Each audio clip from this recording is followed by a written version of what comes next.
등잔 밑은 가장 어둡다 했다. 공난숙이 내뱉은 그 한마디는 마치 예언처럼 흘렀다. 노민구는 정말로 등잔 바로 밑 주영채의 집 근처에 붙어 있었다. 인기척 하나 없는 복도, 문고리의 미세한 흔들림, 그리고 실장의 손에 들린 마스터키. 커튼 뒤에 그림자가 먼저 꿈틀거렸다. 노민구였다. 문이 열리자마자 그는 재빨리 틈을 비집고 달아났다. 공난숙은 본능적으로 뒤쫓았지만 바람이 한 번 꺾일 만큼의 거리차 이미 그의 발자취는 사라져 있었다. 분노와 불안이 교차하며 공난숙의 입가에 희미한 선이 그어졌다. 저런 종류의 남자는 초반에 없애야 한다. 그녀는 그렇게 마음을 정리했다. 밤이 깊어지자 도시는 거대한 심장처럼 느리게 뛰었다. 공원 그네에 앉아있던 차정원은 머릿속에서 오르골의 멜로디를 끊임없이 되감았다. 세미의 방에서 본 자신의 것과 같은 오르골. 그 익숙한 무늬는 오래전에 잃어버린 이름을 깨우는 스위치였다. 집안 어딘가를 버티고 있을 노민구를 떠올리면 발끝까지 얼어붙는 두려움이 올라왔다. 집으로 들어갈 용기가 나지 않아 차정원은 더 오래 그네에 앉아 있었다. 그때 등 뒤에서 가볍게 그네를 밀어주는 손길이 닿았다. 언제까지 거기 앉아 있을래? 차기범의 목소리는 늘 그렇듯 따뜻했다. 그 순간 차정원의 눈가에 물기가 고였다. 그녀는 스스로의 거짓을 알고 있었다. 다른 사람의 이름으로 다른 사람의 삶을 시험해보는 이 위태로운 하루하루를. 그리고 그 거짓 앞에서도 변치 않는 아버지의 다정함을.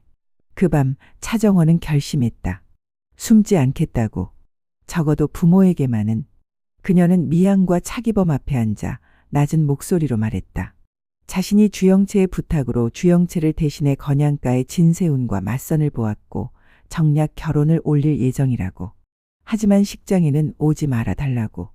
모든 게 거짓이며 다른 이름으로 다른 사람이 되어 서야 하는 무대라고. 미안하다고.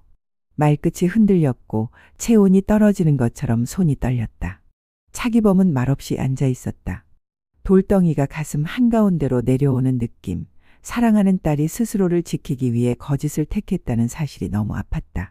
그러나 한편으로 그는 알았다. 건양가의 아들 진세운, 그리고 그 집안의 한이라 그 이름들이 어떤 의미인지, 무엇을 딸에게 어떻게 말해야 할지 대답은 쉽게 나오지 않았다. 그 무렵 공난숙은 주하늘에게 전화를 걸었다. 차분한 목소리로 노민구의 요구를 묻고 선을 넘어서는 위험을 확인했다. 아침이 오면 모든 진실은 조금 더 선명해질까. 한이라는 그렇게 믿고 싶었다. 하지만 그날 벨이 울리고 문이 열리자마자 그녀의 계산은 다시 흔들렸다. 문 앞에 선 사람은 한이라가 예비 며느리로 믿고 있는 주영채 실제의 차정원이었다. 한이라는 미소를 다듬어 말을 건넸다. 며느님, 이른 아침에 미안해요. 잠깐 얘기 좀 할 수 있을까요? 차정원은 잠깐 당황했지만 곧 평정된 미소를 얹어 고개를 끄덕였다.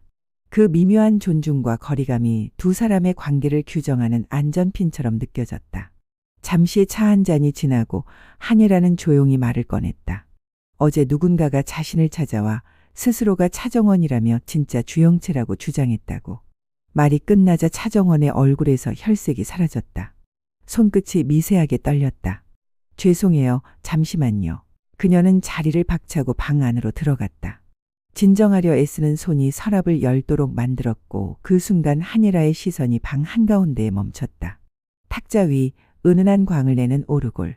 세상에 단 두 점뿐인 오래전 한이라가 만든 오르골. 하나는 수아에게, 하나는 세미에게. 25년 만에 마주한 그 물건 앞에서 한이라의 심장은 바닥으로 떨어졌다. 이게 왜 여기 있죠? 목소리가 떨렸다. 이건 내가 딸에게 줬던 건데 왜 이 방에 있는 거죠? 차정원은 놀란 눈으로 오르골을 어루만졌다. 아주 어릴 적 엄마가 주셨어요. 잠이 안 올 때마다 이걸 틀어요. 공기마저 멈춘 것 같았다. 다리가 후들거렸고 시야가 흔들렸다. 저 갑자기 어지러워서. 이만 가보겠습니다. 그녀는 차정원의 얼굴을 끝내 정면으로 바라보지 못한 채 집을 나섰다. 길 위에서 한이라는 비로소 이해했다. 왜 자신이 믿어온 퍼즐이 조용히 틀어져 있었는지. 왜 차정원이라는 이름이 그녀의 눈앞에서 낯설게 흔들렸는지. 오르골은 거짓말을 하지 않는다. 그 물건은 시간을 건너 진실만을 보존한다. 그럼에도 또 다른 변수가 있었다. 왜 공난숙은 그 여자를 자신의 딸 주영채라고 부르는가? 왜 이름과 관계가 이렇게까지 뒤바뀌었는가? 퍼즐은 결을 맞추기 직전에 다시 한번 손에서 미끄러졌다. 해가 기울 무렵 밤 한이라는 침대 가장자리에 앉아 있었다.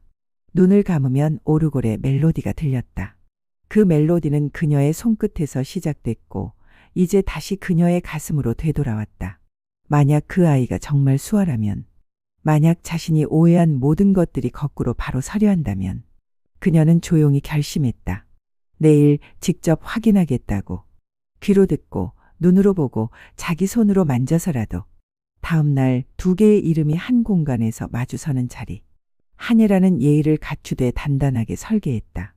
자신 앞에서 나는 차정원이라 주장하는 사람 실제의 주영채에게는 담장을 치듯 짧고 단호한 반말을 던졌다. 그래, 그러면 증명해봐. 그 목소리는 칼날이었다. 반대로 자신이 믿고 있는 예비 며느리 실제의 차정원에게는 부드럽게 반존대를 이어갔다. 며느님, 잠깐만요. 이건 오해가 풀리기 전까지만 이해해줘요. 단어 하나, 호칭 하나마다 경계가 그어졌다. 한이라는 그 경계를 넘어가지 않았다. 아직은. 한이라는 오래전부터 그것을 알아왔다. 그래서 더 서둘렀다. 그러나 오늘은 멈춤이 필요했다.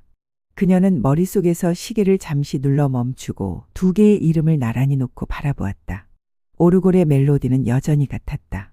이제 모든 진실은 코앞까지 왔다. 누군가는 칼을 들고 있고 누군가는 방패를 들었다. 누군가는 도망치고 누군가는 쫓는다.